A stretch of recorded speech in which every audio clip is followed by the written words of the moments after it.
Capítulo 2. Decisão. A decisão é a chave para alcançar o impossível. Soraya Moraes. Por muitas vezes subi para orar no Monte do Batã, em Realengo, Rio de Janeiro. Mas sonhava subir uma montanha em Israel, e Deus me concedeu esse privilégio. Ao subir um monte de oração, é necessário coragem, disposição, saúde física, para não passarmos mal, e decisão. E depois que damos o primeiro passo, os outros se tornam mais fáceis, pois já decidimos em nossa mente. Decidir é pensar e agir. Eu, por exemplo, sou uma pessoa que demoro a decidir. Penso demais, por isso já perdi várias oportunidades, mas também já agarrei tantas outras, já que ao meu lado tenho um esposo rápido em pensar e tomar decisões. Ele me impulsiona muitas vezes a visualizar, pensar e tomar a decisão correta. Gostaria de iniciar este capítulo refletindo sobre uma história que a Bíblia relata a respeito de um homem que sofria de paralisia há 38 anos.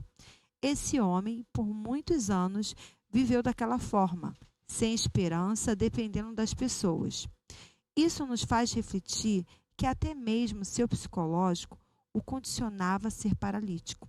Porém, chegou um momento em que foi desafiado a tomar uma decisão, levantar-se daquela condição.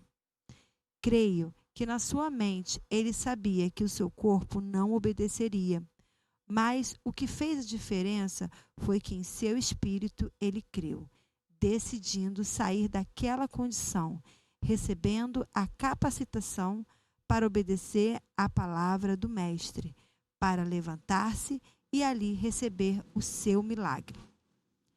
Minha mãe foi a primeira a se converter na minha família. A conversão dela se deu através da cura de uma enfermidade nos ossos, chamada artrose. Os médicos disseram que ela não iria mais andar e que passaria o resto de sua vida em uma cama. Foi nesse momento de dor que ela recebeu um grupo de oração em nossa casa e ali tomou a sua decisão por Cristo e foi curada. Mas ainda não conseguia andar. À medida que a fé dela ia crescendo, conseguia fazer um movimento diferente. Eu era criança e pude presenciar a cura de Deus sobre a vida da minha mãe. Certo dia, ela decidiu que iria à igreja. Ainda não conseguia ficar com o corpo ereto, mas decidiu ir assim mesmo, pulando e encurvada. Eu a acompanhava juntamente com o meu irmão mais novo, Bruno. Fui vendo minha mãe se erguendo e ficando completamente curada. O testemunho dela se espalhou por todo o bairro. Ela se tornou uma evangelista e muitos da minha família se renderam aos pés de Jesus, inclusive eu. Me converti aos 11 anos, me batizei aos 12 anos e até então permaneço na presença de Deus. Nós também podemos, por mais que muitas vezes a nossa mente já esteja conformada ou lesionada devido a tantos traumas e frustrações que passamos. Se ouvirmos o Mestre nos dizer, levante-se, somos capazes disso, pela fé e não pelo nosso entendimento.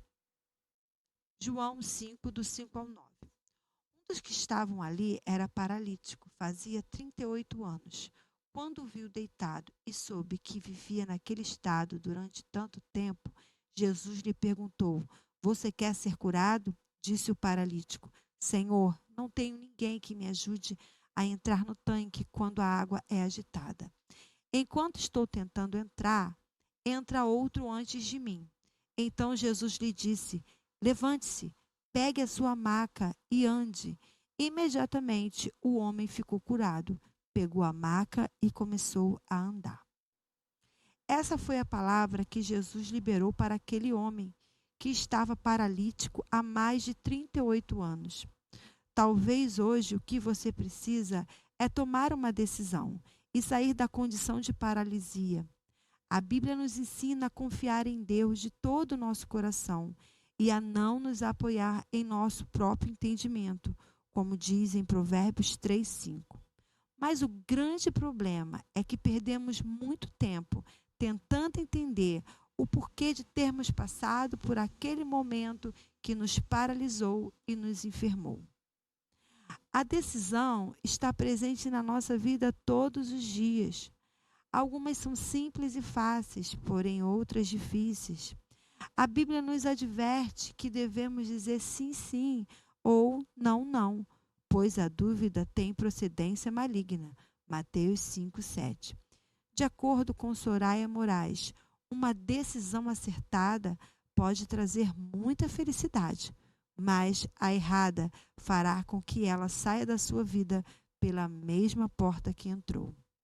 Isso significa que as escolhas que realizamos ao longo da nossa vida vão dar norte ao nosso futuro e trarão consequências tanto boas quanto ruins. Por isso são tão importantes. É nosso dever assumir a responsabilidade das nossas decisões.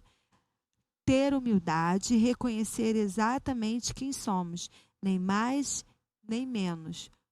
Nos tornar responsáveis e mais seguros de nós mesmos.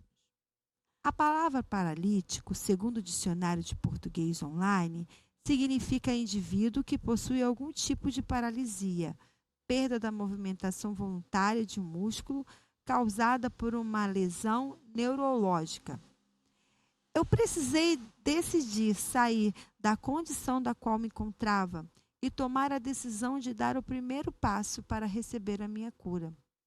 Certa vez, estava em uma crise de vesícula muito forte e por mais que eu orasse, nada acontecia. Vomitava tudo que eu comia. Não havia posição para ficar deitada, nem em pé. Minhas costas doíam muito. Mas naquele dia decidi me levantar e fui para o culto, mesmo com muita dor e debilitada. Chegando lá, tomei posse da minha cura. Depois daquele dia, já sabia que Deus havia operado a minha vesícula. Então, passado alguns meses, fui testando minha alimentação e percebi que já não passava mal. Foi quando resolvi novamente fazer todos os exames. Milagrosamente, o meu laudo deu ausência de cálculos. Tenho certeza de que Deus me curou naquele dia em que decidi me levantar e reivindicar a minha cura. Se você tem uma enfermidade, seja ela na alma ou no corpo, que te paralisa, te impede de viver os propósitos de Deus para a sua vida, hoje mesmo tome posse da sua cura. Decida ter uma vida saudável. Viver uma vida saudável é uma responsabilidade individual, porém não escolher uma vida saudável é estar disposto a arcar com as consequências cruéis em nossa saúde, quer seja no futuro ou no presente. Quando eu era adolescente, era bastante magra. Não gostava da minha magreza, pois me deixava com baixa autoestima. Fazia de tudo para ganhar peso. Após essa fase, veio a juventude, me casei, fiquei no peso ideal e estava muito feliz por isso.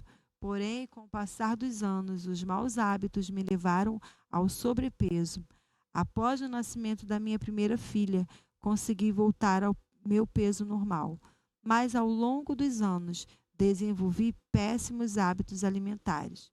Comia muita gordura, carboidratos e açúcar e adquiri uma vida sedentária. Minha saúde começou a sentir o sobrepeso até chegar ao quadro de obesidade. E com ela chegou a baixa autoestima. Os problemas de saúde com gordura no fígado, cistos e outros problemas. Lembro que a médica, olhando os meus exames, disse: emagreça e todos os seus problemas vão acabar. Minha pastora, certa vez, ficou me observando e me chamou para conversar e me disse: filha, você está muito gorda. Precisa emagrecer por causa da sua saúde. Naquele momento, refleti e decidi não ser mais gorda. Iniciei minhas caminhadas matinais, perdi mais de 15 quilos, parei de ingerir carboidratos, diminuí os açúcares e as gorduras. Até hoje mantenho meu peso e preciso decidir todos os dias por uma alimentação mais saudável. Não é fácil. Há dias em que não resisto uma pizza.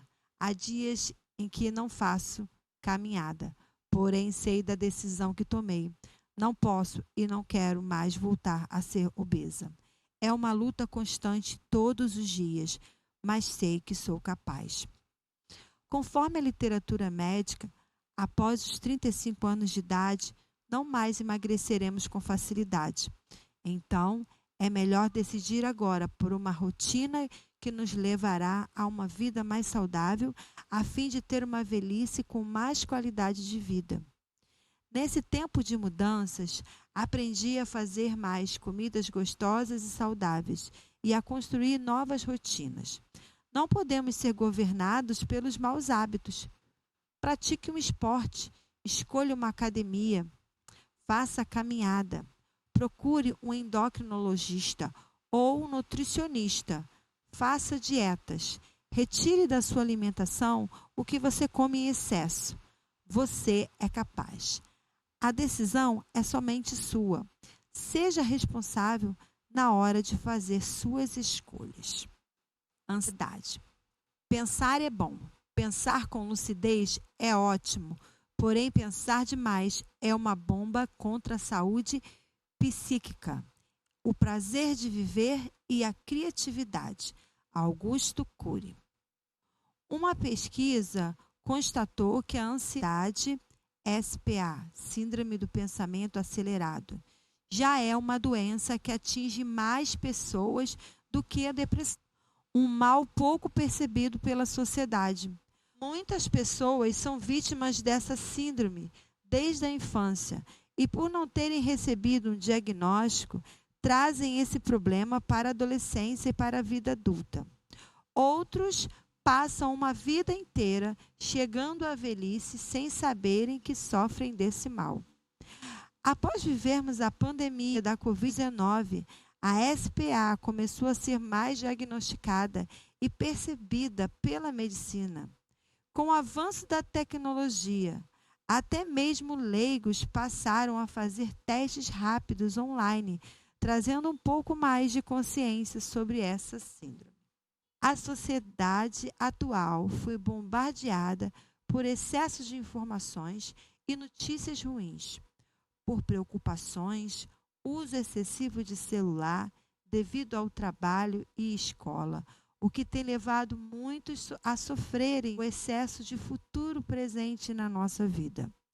Precisamos ser gerenciadores.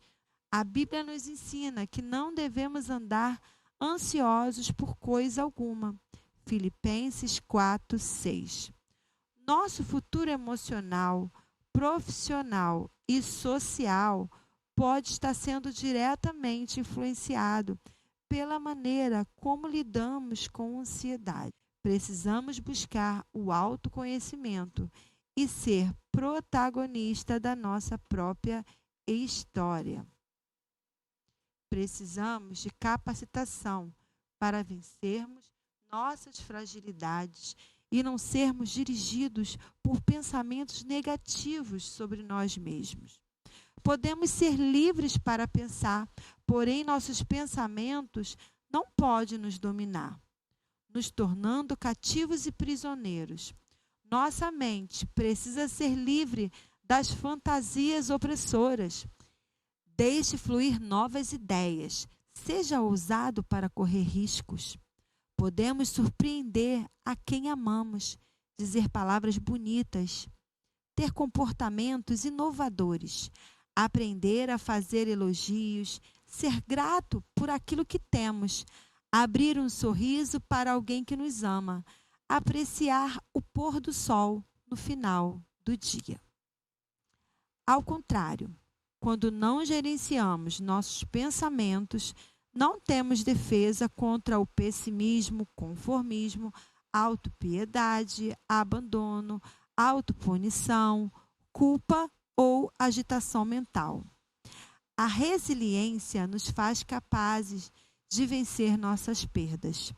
A decisão de sermos livres nos faz transformar uma situação de caos em oportunidades para crescer. Mas para isso, devemos eliminar da nossa mente pensamentos equivocados sobre nós mesmos, sentimentos de incapacidade, complexos de inferioridade, autocobrança, timidez, conformismo, antissocialidade, dependência, entre tantos outros. Após ver a perda repentina do meu cunhado Paulo César, um gatilho foi acionado na minha mente e eu passei a viver crises de ansiedade. Não tinha conhecimento sobre essa síndrome, mas meus pensamentos não paravam. Era como se eu não conseguisse me desligar do ocorrido. Naquela madrugada, acordei passando mal. Tive um pesadelo. Logo após, às 4 horas da manhã, meu sobrinho ligou para o meu esposo e não entendi o que estava acontecendo. Meu esposo, naquele momento, me contou o ocorrido. Receber aquela notícia repentina, aquela hora, foi horrível. Meu coração acelerou muito. Meus pensamentos não paravam. Tomei um chá para tentar me acalmar, mas não consegui vencer a ansiedade. Ao conversar com uma pastora que havia perdido seu esposo em um acidente de carro, fui alertada de que eu estava tendo crises de ansiedade e me orientou que buscasse ajuda.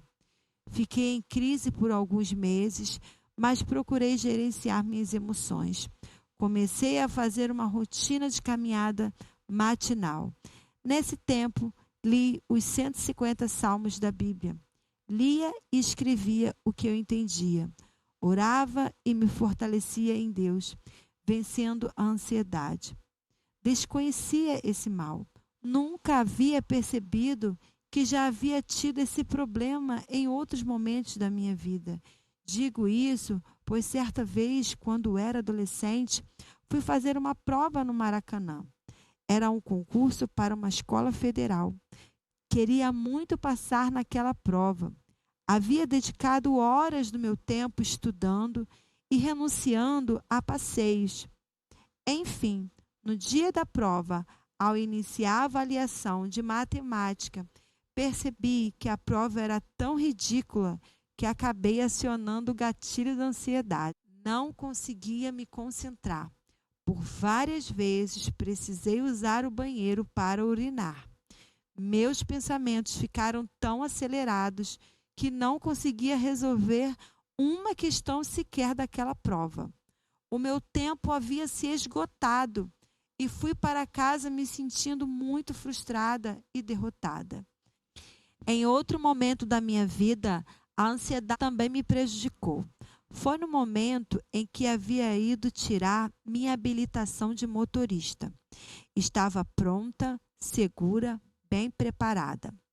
Tinha certeza de que era capaz e que iria passar de primeira. Ao iniciar a prova, fiz a baliza e passei no primeiro teste. Percebi que estava bem próxima de conseguir minha habilitação. Então, um gatilho disparou em mim. Fiquei acelerada, tremendo. Não conseguia me concentrar no percurso, a parte mais fácil da prova, e acabei sendo reprovada. Que frustração! Minha autoestima foi lá embaixo. Demorei a me levantar e gerenciar meus pensamentos e a acreditar que era capaz. Com isso, aprendi que os nossos fracassos forjam o caráter de um ser vitorioso, se realmente decidirmos não desistir. Agarre as oportunidades. As portas de oportunidade sempre estarão abertas a nosso favor. Porém, visualizá-la é nosso desafio. Quando elas chegarem, esteja pronto para agarrá-las. Na nossa vida, todos os dias temos diversas oportunidades de sorrir, acreditar e não desistir. Visualizar oportunidades de crescimento em meio às circunstâncias dolorosas e de frustração não é uma tarefa fácil, porém possível. A cada dia entramos em uma nova porta de oportunidade, seja um novo emprego, um novo curso, um novo ciclo, e às vezes essa oportunidade chega de forma mascarada, como uma decepção com alguém que amamos. Essa é, por exemplo, uma oportunidade de liberar perdão. Muitas vezes reclamamos, achando que não conseguimos algo porque não tivemos o apoio necessário. Mas na maioria das vezes, o fato é que não visualizamos a oportunidade. Alguém nos oferece ajuda para estudarmos ou para algo que queremos realizar, mas não queremos incomodar. Então rejeitamos a oferta e não saímos do lugar. Não somos suficientes para tudo. Sempre precisaremos de alguém para alguma coisa. Devemos aprender que a vida é feita de semeaduras. Hoje plantamos, amanhã colheremos. Não desperdice a oportunidade quando alguém estender a mão para te dar apoio em algo que você queira realizar, seja financeiro, material ou humano. Não deixe que as oportunidades escapem de sua vida. Agarre-as. Sou muito grata a Deus por todo o apoio que sempre recebo de pessoas que querem o meu bem. Procuro retribuir sempre, sem interesse. A Bíblia diz que tudo que vier às nossas mãos devemos fazer conforme a nossa força. Eclesiastes 9:10. E que se pudermos fazer o bem e não o fizermos, cometemos pecado. Tiago 4:17. Particularmente, um texto que ficou gravado em minha memória é o que se encontra em Gálatas 6:2, que nos orienta a levarmos as cargas uns dos outros, pois assim estaremos cumprindo a lei de Cristo. Quando esses princípios estão dentro de nós, aprendemos a ser solícitos para com as pessoas, e isso resulta em colheita na nossa vida. Pois aquilo que o homem semear, isso também se fará. Gálatas 6:7. No dia em que a porta da oportunidade de fazer graduação em serviço social se abriu em minha vida, precisei agarrá-la com todas as minhas forças. Tudo iniciou quando fiz a inscrição para a prova do Enem. Consegui isenção de matrícula, porém ainda estava em dúvida se iria fazer a prova. Minha filha primogênita estava com 2 anos e eu achava difícil conseguir alcançar uma boa pontuação, pois já estava há 12 anos fora da sala de aula. Havia muitos obstáculos a enfrentar. Voltar a estudar seria um grande desafio financeiro, além de ter que lidar com casa, família, igreja e meu pai, que havia acabado de ser diagnosticado com câncer. Naquele momento, queria estar mais perto dele, o acompanhando nos exames, etc. Fiz a avaliação para testar meus conhecimentos. Não havia estudado nada para a prova, mas passei com uma boa nota. Consequentemente, me ligaram da faculdade me oferecendo uma bolsa de mais de 50% de desconto na graduação de serviço social. Eu, sinceramente, estava pensando em desistir, visto que as barreiras seriam muitas. Mas meu esposo, naquele momento, enxergou por mim aquela oportunidade e me incentivou. A agarrei com todas as minhas forças. Foram 4 anos desafiadores, mas Deus proveu todas as mensalidades. Nesse período, já havia tirado a minha habilitação, o que me facilitou bastante com a minha filha pequena. Tive pessoas que simplesmente me apoiaram quando estava quase desistindo. Umas se prontificaram a ficar com a minha filha quando tivesse que estudar. Outras me deram palavras de incentivos. Amigos da faculdade me ajudaram. Enfim, pessoas queridas que levo na minha vida até hoje. Mesmo com tudo isso, não deixei de dar o apoio que podia ao meu pai, o levando à radioterapia, mesmo depois tendo que estudar de madrugada para não reprovar. Enfim, tempo muito desafiador, mas no final deu tudo certo. As oportunidades aparecem todos os dias na nossa vida. Se não as agarrarmos, elas passarão e talvez não voltem mais. Você é amado. Na vida espiritual, travamos batalhas infindáveis, pois o reino de Deus é tomado por esforço. Mateus 11:12. Ninguém jamais percebeu mérito em uma guerra sem entrar nela. Daniel 10, do 10 ao 11. Em seguida, a mão de alguém tocou em mim e me pôs sobre as minhas mãos e os meus joelhos vacilantes. E ele disse: Daniel, você é muito amado. Preste bem atenção ao que eu vou lhe falar. Levante-se, pois eu fui enviado a você. Quando ele me disse isso, pus-me de pé, tremendo. Daniel travou uma grande batalha de oração. Era um intercessor guerreiro. A Bíblia conta que orava 3 vezes ao dia. Estava cativo na Babilônia, mas vivia uma vida de consagração constante. Fez um propósito de não se contaminar com os manjares do rei. Foi santo em meio a uma sociedade totalmente descrente. Entretanto, chegou um momento de sua vida em que suas forças se foram. Talvez não soubesse que estava tão próximo à resposta que ele tanto buscava em Deus. Muitas vezes, as batalhas espirituais que travamos sugam nossas forças, nos fazem desfalecer. Mas saiba que, ainda que venhamos a nos prostrar, ainda que venhamos a fraquejar, jamais estaremos sozinhos ou abandonados. Somos amados. O Senhor sempre será aquele que irá nos erguer novamente. Se lutarmos a causa do Senhor, jamais ficaremos prostrados. Ele é fiel para nos restaurar, nos curar e nos trazer a vitória, a qual estamos buscando nele. No momento em que nossas forças se forem, Ele é fiel para enviar o seu anjo para nos tocar. Ouviremos a sua voz, nos colocando de pé e restaurando novamente a nossa visão. Ele tem resposta, nova visão e cura para a nossa alma em tempos de angústia, solidão e fraqueza. Deus espera de nós atitudes ao ouvir sua palavra. Decida-se levantar. Tu és amado de Deus. Busque intimidade com Deus. Quando falamos sobre intimidade, pensamos no relacionamento entre 2 pessoas que se amam. Pode ser mãe, filho, pai e filho, um casal, irmãos, amigos, etc. Porém, hoje gostaria de estudar com você sobre intimidade com Deus.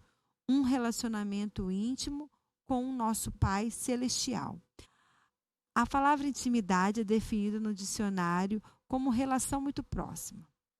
Um casal de namorados, quando deixa a intimidade do relacionamento sexual para o matrimônio, tem grande expectativa por esse momento. Após o matrimônio, entram em lua de mel, passando a vivenciar grandes descobertas um sobre o outro e, em outras palavras, entram na intimidade um do outro. Intimidade com Deus é conhecê-lo como Pai. A palavra do Senhor nos ensina que a intimidade do Senhor é para os que o temem, aos quais Ele mesmo dará a conhecer sua aliança. Salmo 25, 14. Quando tememos a Deus, deixamos todas as nossas vontades em seu altar. Rejeitamos o pecado e tudo que é ao contrário aos princípios da Bíblia. Temos medo e não queremos entrar em juízo. Não suportamos quebrar nosso relacionamento com Ele. A Bíblia conta sobre diversos homens e mulheres que tiveram relacionamento com Deus. Porém, quando falamos de intimidade com Deus, lembramos logo de Moisés, um homem que falava face a face com o Senhor, bochecha com bochecha, como quem fala a um amigo. Êxodo 33, 12. Um homem comum que desfrutou de um relacionamento com Deus jamais vivido por outra pessoa. A ele, Deus confiou tábuas da aliança, os 10 mandamentos. Agora vejamos algumas ferramentas importantes na construção do nosso relacionamento com o Senhor. Oração, meditação na palavra e adoração. A primeira ferramenta é a oração. Ela deve ser o nosso estilo de vida. Se desejarmos mudar o nosso nível de relacionamento com Deus, precisamos aprender a orar todos os dias. Ela deve fluir de um coração quebrantado. Devemos nos humilhar diante de Deus, o Todo-Poderoso. Mateus 23:14 e Lucas 18, do 11 ao 14. A oração é um diálogo, é uma conversa que precisamos nutrir todos os dias com o nosso Pai Celestial. É preciso ser sincero em nossa conversa com Ele, pois isso gera intimidade. Mateus 6:6. A segunda ferramenta é o relacionamento com Deus, através da meditação da palavra. Devemos manter uma disciplina diária com a leitura e meditação da Bíblia. Quando buscamos esse relacionamento com Deus através de Sua palavra, passamos a conhecê-lo melhor. Salmo 119:11. Ele renova nossa mente e revela quem somos e o que Deus quer de nós. Hebreus 4:12. A terceira ferramenta é a adoração.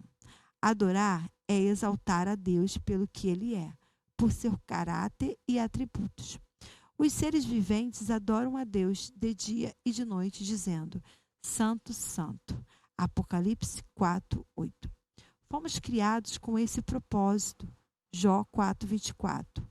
Quando nos relacionamos com Deus através da adoração, recebemos do seu amor e isso nos preenche por completo.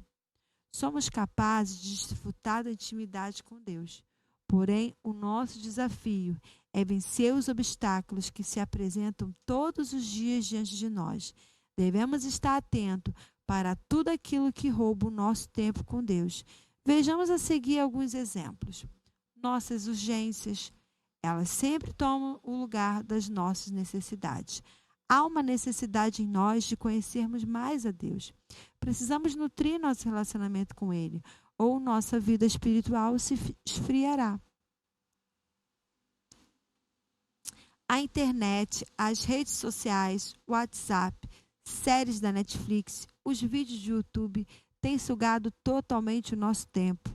Nos distraímos e o tempo fica curto para orar, ler a Bíblia e adorar. Pensamentos pessimistas. Quando não cremos que somos capazes de ser íntimos com Deus. Devido à nossa condição, achamos que não podemos ser íntimos dele. Não ter anseio por conhecer mais a Deus. Devemos pedir a Deus que gere em nós o desejo de sermos mais íntimos dele.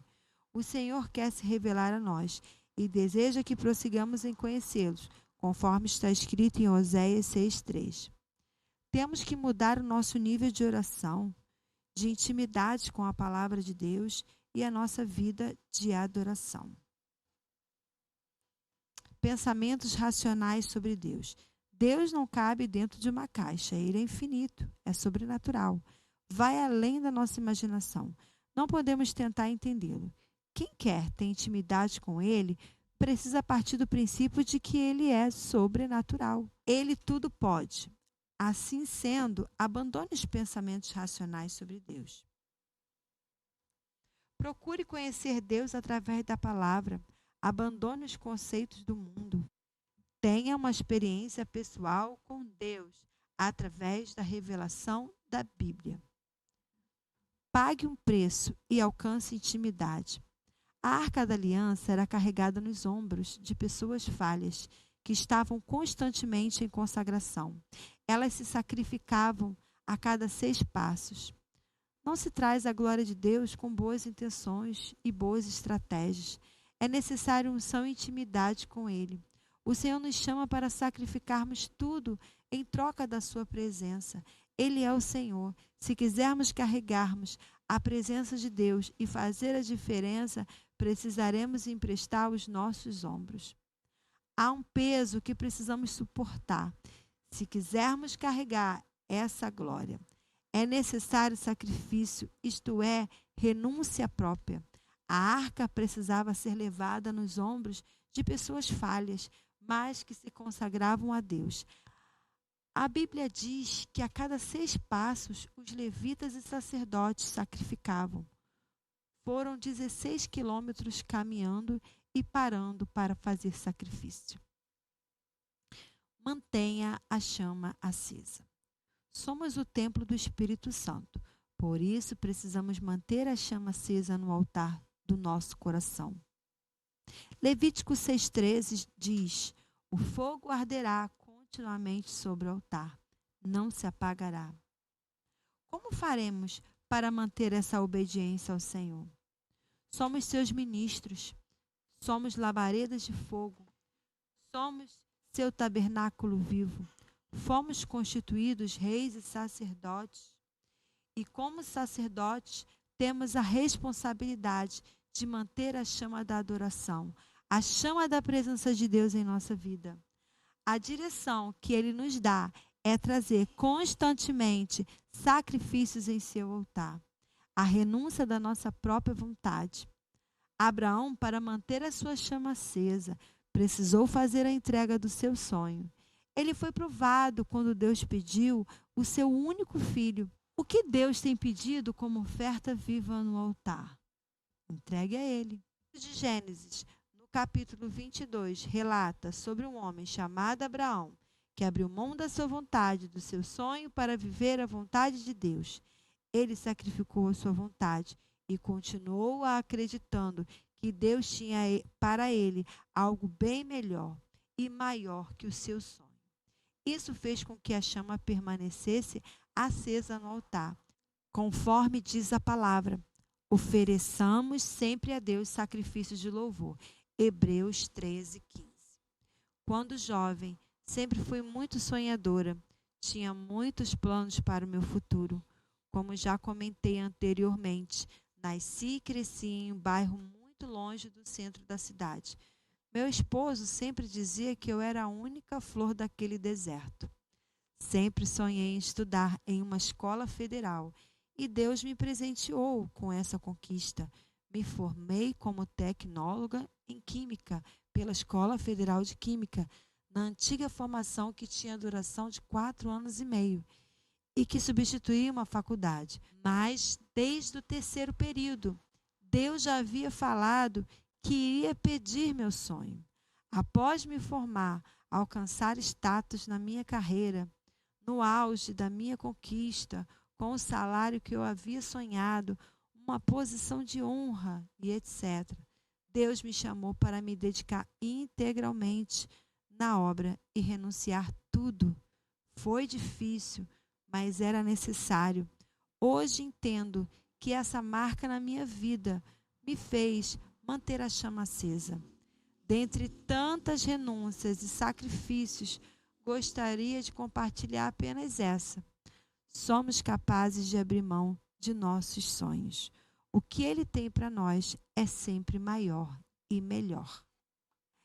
Eu sou a pastora Cristiane Messor, autora e escritora do livro Você é Capaz.